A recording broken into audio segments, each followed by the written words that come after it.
আসসালামু আলাইকুম এভরিওয়ান, আর সফলাক জার্নিতে আপনাদেরকে স্বাগতম। চলে আসলাম মুরগির রেসিপি নিয়ে। তো ফার্স্টে পাতিলটা গরম করে দিব। পাতিলটা গরম হয়ে গেলে দিয়ে দিব সামান্য পরিমাণ তেল। মাংস অনুযায়ী তেলটা দিয়ে দিবেন আপনারা। মাংসটা আগে থেকে ধুয়ে পাশে রেখে দিছি। আপনারা আপনাদের পছন্দ মতো সাইজ করে মুরগির মাংসটা কেটে নেবেন। তো দিয়ে দিলাম পেঁয়াজ কুচি, তারপর দিয়ে দিব রসুন কুচি, দেন একটু হালকা করে নেড়ে চেড়ে দিব। তো আমার ভিডিওটা দেখার জন্য আপনাদেরকে ধন্যবাদ। আমি প্রথম ব্লগ করতেছি, ভুল টুল হয়ে গেলে মাফ করে দেবেন। পেঁয়াজ আর রসুন কুচিটা নেড়ে ছেড়ে দিব যতক্ষণ না হালকা লালচে ভাব চলে আসতেছে। নেড়ে ছেড়ে দিয়ে থাকতে হবে যাতে পুড়ে না যায়। তো এই ক্ষেত্রে চুলাটা মিডিয়াম আঁচে রাখতে হবে। দেন দিয়ে দেবো পরিমাণ মতো হলুদ। মনে হলো হলুদটা কম হয়েছে, তাই আরেকটু করে দিয়ে দিলাম হলুদ গুঁড়া। দেন তারপরে দিয়ে দিব হচ্ছে মরিচ গুঁড়া। আপনারা আপনার পছন্দ অনুযায়ী জাল কম বাড়িয়ে নিতে পারেন। তো এক্ষেত্রে আপনাদের ইচ্ছা অনুযায়ী জাল বাড়িয়ে বা কমিয়ে দিতে পারেন। দেন দিয়ে দেব জিরা গুঁড়া। তারপরে হচ্ছে দিয়ে দিব গরম মশলা। গরম মশলাটা আরেকটু করে বাড়িয়ে দিলাম, আমার মনে হয়েছে কম হয়েছে।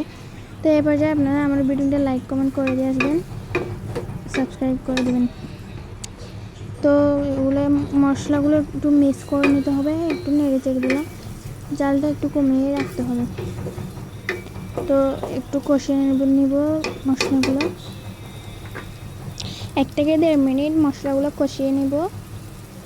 দেন দিয়ে দিব হচ্ছে মরিচ কুচি, তারপর একটু নেড়ে চেড়ে দিব মরিচগুলো। আপনারা আপনাদের পছন্দ অনুযায়ী জাল দেবো। আমরা একটু জাল বেশি খাই, এই জন্য মরিচ বেশি দেওয়া হয়েছে। তো একটু নেড়ে চেড়ে দিব। তারপর দিয়ে দিব হচ্ছে টমেটো কুচি। টক পছন্দ হলে একটু টমেটো বেশি বাড়িয়ে নিতে পারেন।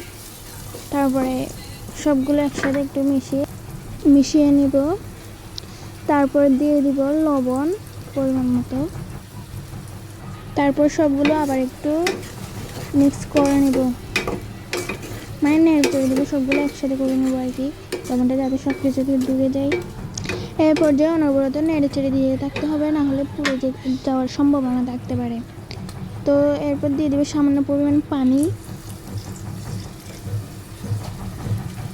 যাতে মশলাগুলো ভালোভাবে কষিয়ে নিতে পারি। তারপর একটু নেড়ে চেড়ে দেবো। জালটা এরপর যে মিডিয়াম আঁচে রাখতে হবে, না হলে পুড়ে যেতে পারে। তো আমার ভুল হয়ে থাকলে মাফ করে দিবেন।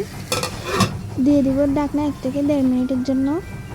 1 থেকে 1.5 মিনিট পর ফিরে এসে আবার একটু নেড়ে চেড়ে দিব। একটু নেড়ে চেড়ে দিয়ে আবার 1 মিনিটের জন্য ঢেকে দিব। তারপর 1 মিনিট পর ফিরে এসে যখন দেখবো মশলাগুলো ভালোভাবে কষিয়ে ফেলেছি, তখন নেড়ে চেড়ে দিব। নেড়ে চেড়ে দিয়ে ভালোভাবে দিয়ে দিব মাংসগুলো আমি আগে থেকে ধুয়ে রাখছিলাম, এসে দেখানো হয় না, এই ভিডিও ভুলে গেছিলাম। দেন মাংসগুলো দিয়ে দিব। ভালোভাবে পরিষ্কার করে নিয়েছি মাংসগুলো। আপনারা আপনাদের পছন্দ মতো সাইজ অনুযায়ী পছন্দ মতো পরিমাণ মতো মাংস দিয়ে দেবেন। তারপর সবগুলো মশলার সাথে মিশিয়ে নেব মাংসগুলো। আমরা যেহেতু 2 জন মানুষ, তাই অল্প পরিমাণে মাংস নিয়েছি। আপনারা আপনাদের ইচ্ছা মতো পরিমাণ অনুযায়ী মাংসগুলো নিতে পারেন। তো এ পর্যায়ে ঢাকনা রেখে দেবো 2 থেকে 3 মিনিট। 2 থেকে 3 মিনিট পর ফিরে এসে দেখতেছি কত % সিদ্ধ হয়েছে মাংসগুলো।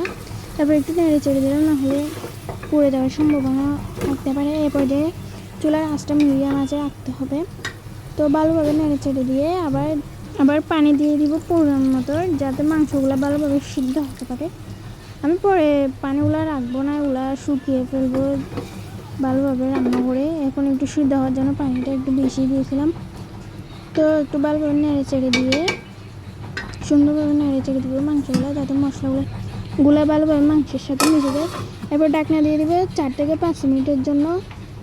4 থেকে 5 মিনিটের পর ফিরে এসে দেখবো আমার মাংসগুলো প্রায় হয়ে গেছে। এই পর্যায়ে আমি একটু নেড়ে চেড়ে দিব। পানিটা অনেকটাই হয়ে গেছে, তাই আবার একটু নেড়ে চেড়ে দিয়ে ঢাকনা দিয়ে দেবো 2 মিনিটের জন্য, যাতে পানিটা ভালোভাবে শুকিয়ে যায়। এরপর আবার চলে আসলাম। এই তো আমার মুরগির রেসিপি রান্না শেষ। এখন নামিয়ে নিতে পারেন চুলা থেকে। এই যে পরিবেশন করলাম, কেমন হয়েছে কমেন্ট করে জানাবেন। সব কিছুই আমার জন্য নতুন, ইউটিউব জগৎটাই আমার জন্য নতুন, তাই অনেক ভুল কিছু হতে পারে, তো ক্ষমা করে দিবেন। ধন্যবাদ সবাইকে, টাটা, আল্লাহ হাফেজ।